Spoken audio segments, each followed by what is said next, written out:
It's a Chinese social credit system. If you don't behave how the government wants you to behave, what's them to stop them from denying you access to your finances or denying you access to the health system? And I think it breeds government coercion. That's what it breeds of. The people that don't want smartphones for various reasons, the people that are quite happy with their Nokia 3210s, are now going to have to go out and buy devices in order to live in this society. I didn't vote for them. I don't want them in power. They're ruining everything that we hold dear. And for me, they're slowly eradicating everything that made Britain Britain.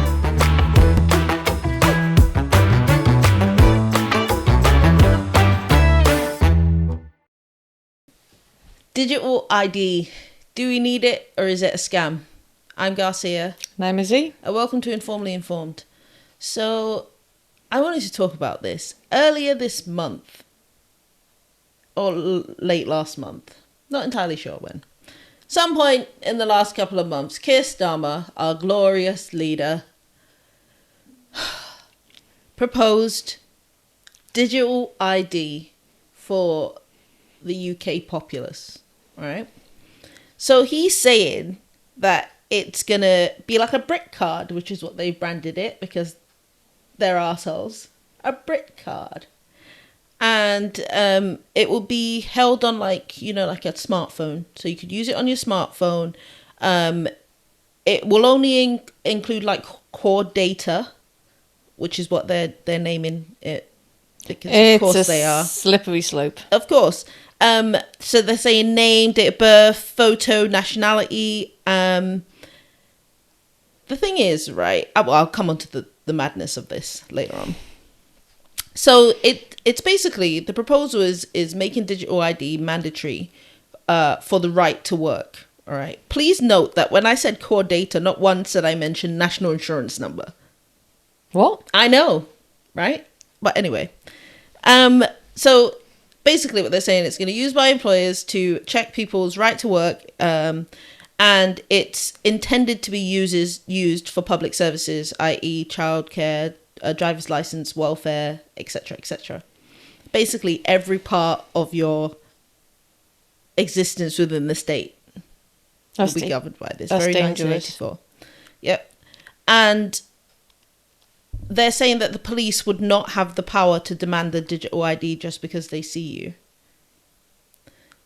That is, the devil's in the detail, because they're saying just because they see you. But if you get pulled over by a police, there is nothing there that says that they can't demand that digital ID. Mm-hmm. I'm against this, by the way. Let me just start from the jump. I'm totally against this. I think it's absolute nonsense.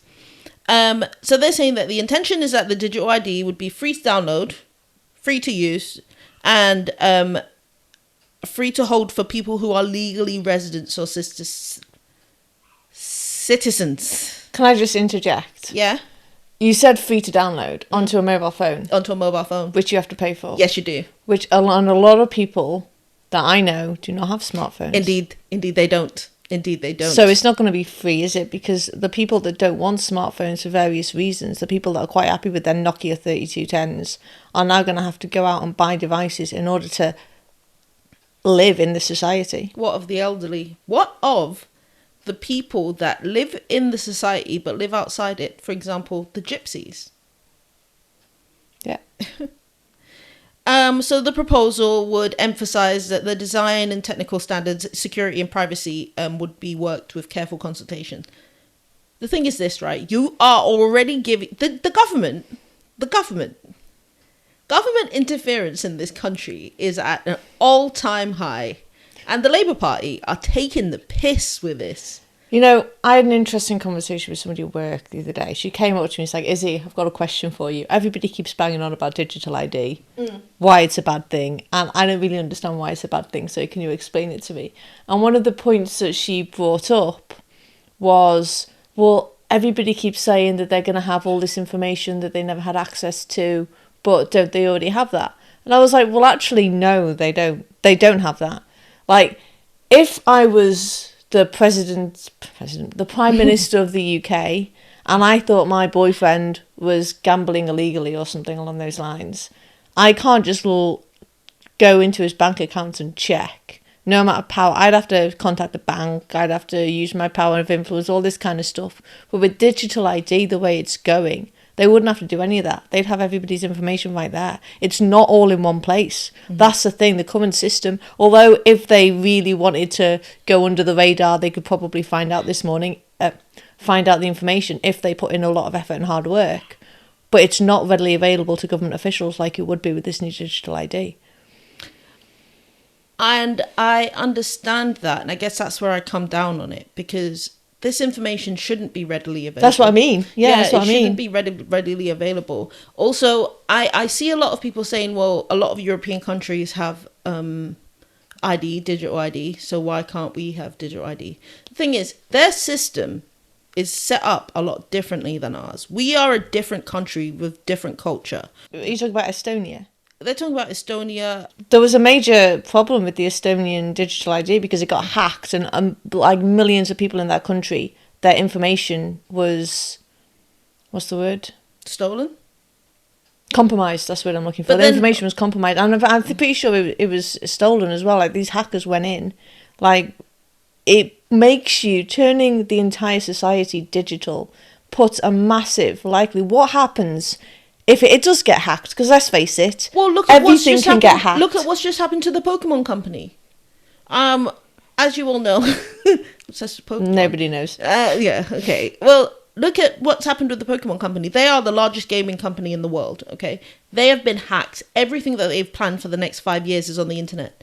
Everything is out there, that they have there's no secrets anymore. Look at what's happened to Xbox. And it's one thing to have that with a Pokemon company, but it's another thing to have it with a country when that information affects my ability to get a job. Yep. Because if they have to close down that digital ID system for whatever reason, hackers or something, that's going to have massive consequences on the day-to-day lives of people who can't access things because their accounts have been closed for a period of time. So let me give you some positives. I don't want to hear any positives. I know, but we have to be balanced. All right? We have to at least try to be balanced, okay? Okay. Can I pull faces the entire time? Yes, you can. Okay, cool. Okay. So you could use it as a single verified identity credential. So on your phone or in a digital wallet, rather than multiple documents, passport, driving license, proof of address, etc. But you could these also... are just the positives. Hang on, I'm pushing back on that positive. You can use it as a single proof of documentation. Do you know what else is also a single proof of documentation? Your passport. Your passport. Biometrics. Your driving license. Like, all of these things are already in place. Your driver's license, which has your address on it. And it has a photo on it. And it's already digital. Okay. It could make interactions with government services faster and less bureaucratic. So less paperwork, fewer in-person checks. Okay. Yeah. Okay, great. One positive. For private sector services such as banking, utilities, telecoms, identity verification could be streamlined, reducing friction in onboarding, but you'd also lose so many jobs. True.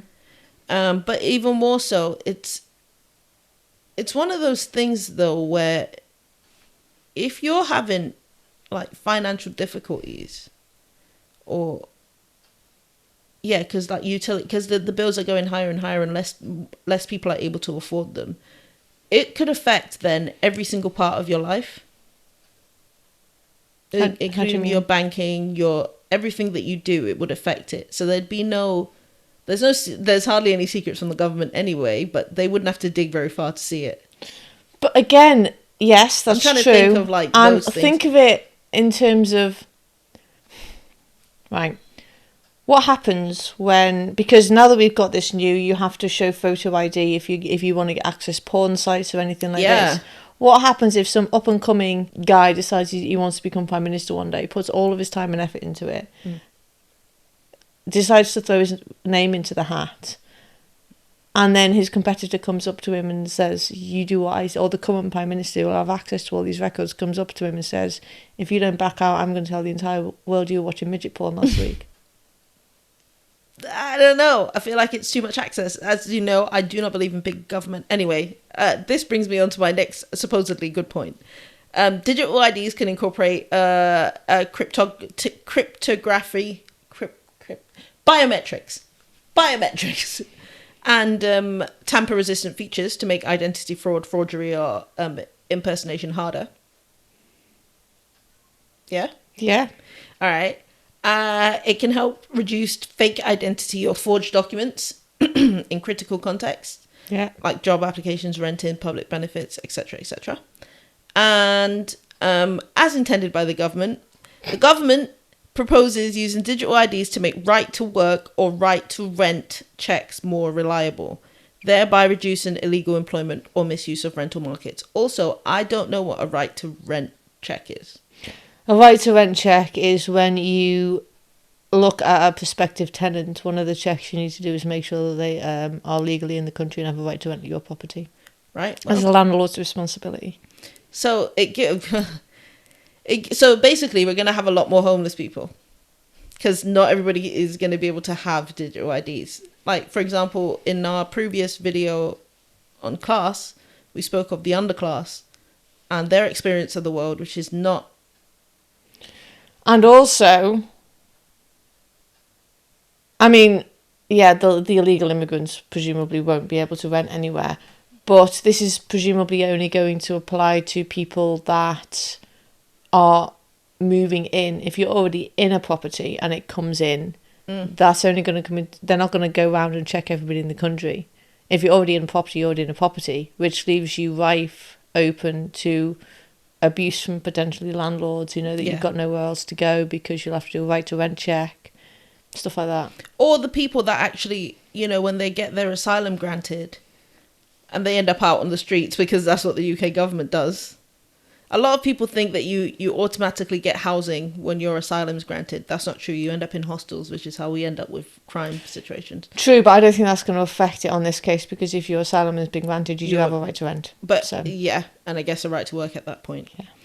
Yeah. So no. Okay, see, so there you go. So how are you going to afford to rent? But I guess you'd still get the welfare.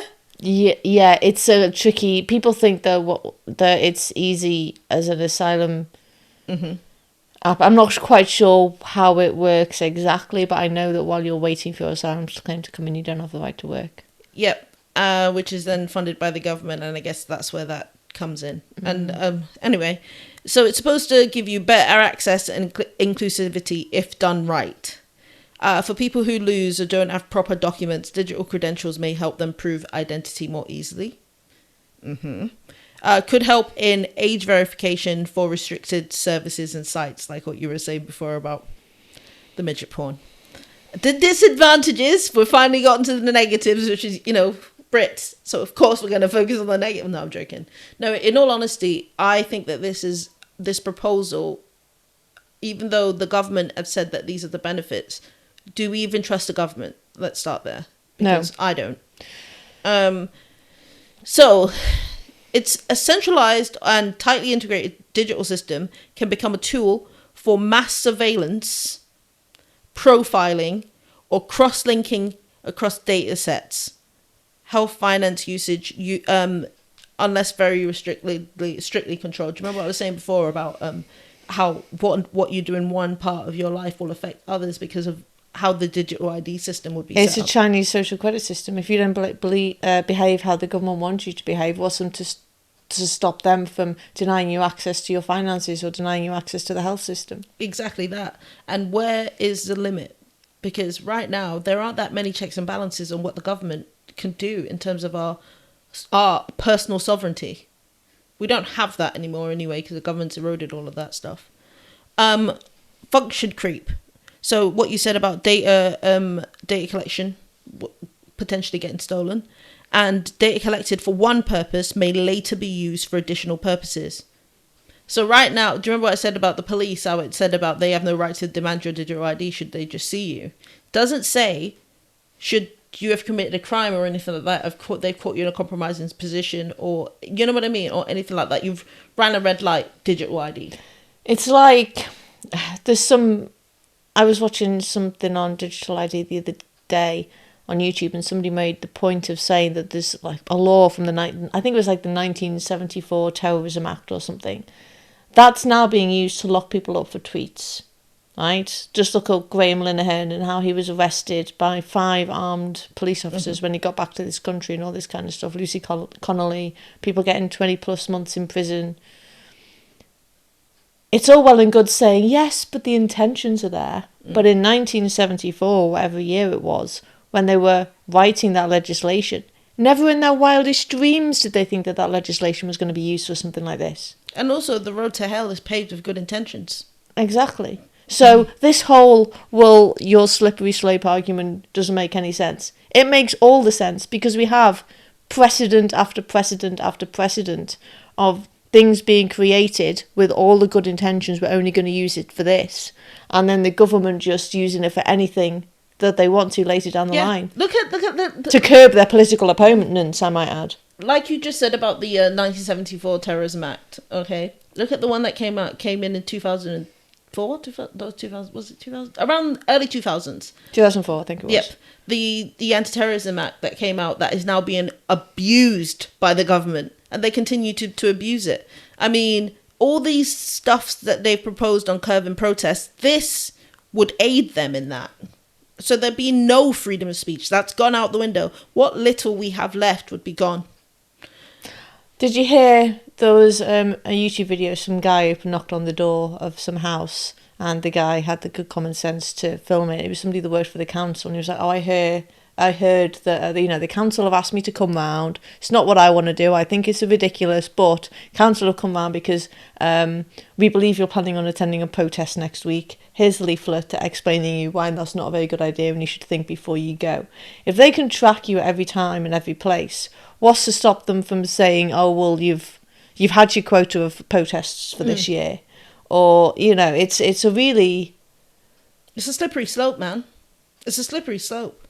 You lose your anonymity in that. You'd lose it. There'd be no more private browsing. That's already not anonymous anyway. COVID. Who knew, right? No one could have predicted that there would be a little barcode that you had to scan on in order to eat in restaurants. Yeah. Right? And the mainstream media, the government, and a lot of citizens in this country were brandishing anyone that didn't, quote, take the pill. Mm-hmm. Like, in that case, it was the vaccines. In this case, it's going to be mandatory digital ID. As fundamentally evil people, they should be ostracized from society. They shouldn't be... They shouldn't be allowed to go into to restaurants and stuff like that, and you have to literally scan in on your way in to prove that you've got the correct resident credentials in order to eat in Nando's. And I think it breeds government coercion. That's what it breeds of. Because if you recall, at the beginning of the Israeli-Palestine war, Britain came to Israel's defense. All right, I'm aware of their sudden U-turn. Now that they've branded it a genocide and recognised Palestine as a sovereign state. That was due to pressure. That was due to pressure of the people. That was due to all the protests that were going on. That was due to the world seeing what was happening on film. But the government initially still doubled down and sent... Now, all those people that went to also go and fight for Palestine, they would have been tracked. Just like all the people that went to fight for... Ukraine. Do you remember that on the Ukraine war? They would have been tracked. And then, look, I mean, this is not a great example, but it's the example I'm giving it. I know you know where I'm going with this. Okay. It's what's her name? Shabam Begum, right? Yeah. That's not a great example. No, I'm aware. But where is your choice in this? The government can choose not to let you back in the country. What's to say that they can't stop you leaving? Well, that actually happened. That happened to Tommy Robinson, fun fact. He went on holiday to Spain with his family, and upon arrival, the Spanish authorities in the airport basically told him, we've had a call from the British government, we're not to let you in. Get on the plane, go back to the UK. Anyway, let's talk about...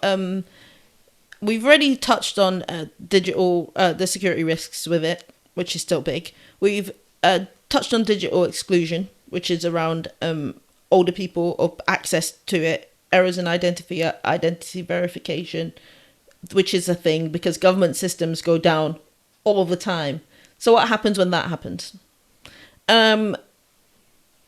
the ending of civil liberties, ethical and political risks, trusting in the government to do the right thing with all your data. That's some bullshit. And it could exacerbate inequality. And I think it's important to note as well the fact that when governments legislate things that give them more power, it is very, very, very difficult to get rid of that. Yeah. A lot of the laws they passed under the radar during COVID are still in effect. Mm-hmm. They used it to have more control over the population. The last time we had digital ID in the UK was during the Second World War, right? And it wasn't, I believe, until 1952. Well, it would have been digital. Sorry, not digital ID. Mandatory ID. Of course, not digital ID. Mandatory ID. You know what I meant. Mandatory ID.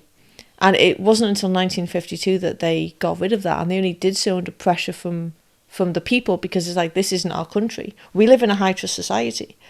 Even places like America, when I go to fill up my car in this country, I pull up at the pump, fill my car, go in, and I pay.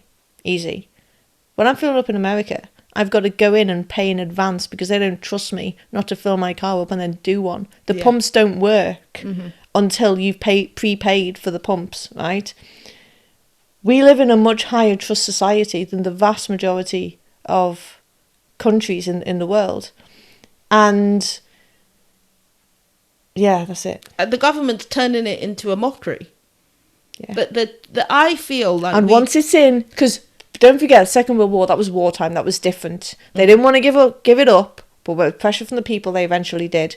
But once you give government control, they ain't going to want to get rid of it. And limited government is the only real way to run a country, in my opinion.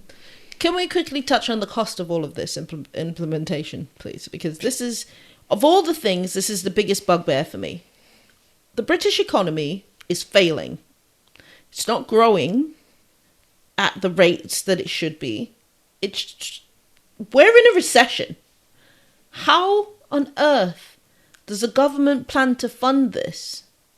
Do you know how much it's going to cost? I do not have a figure because they have not given one. Okay. They're saying that it's going to... They're very vague on the cost of it, and that's worrying. And who's going to pay it? And if it's rolled, it has to take time because they want to implement it ASAP. But if they rush it, it will cost more. If they poorly test it, it's going to cost more in the long run. And they know damn well whoever gets in 2029 is just going to revoke the whole thing anyway, so what's the point? But by then, but this is the problem with trying to revoke these things. Once it becomes ingrained in British society, we're going to have to live with it for a number of years. Can we also talk about Tony Blair?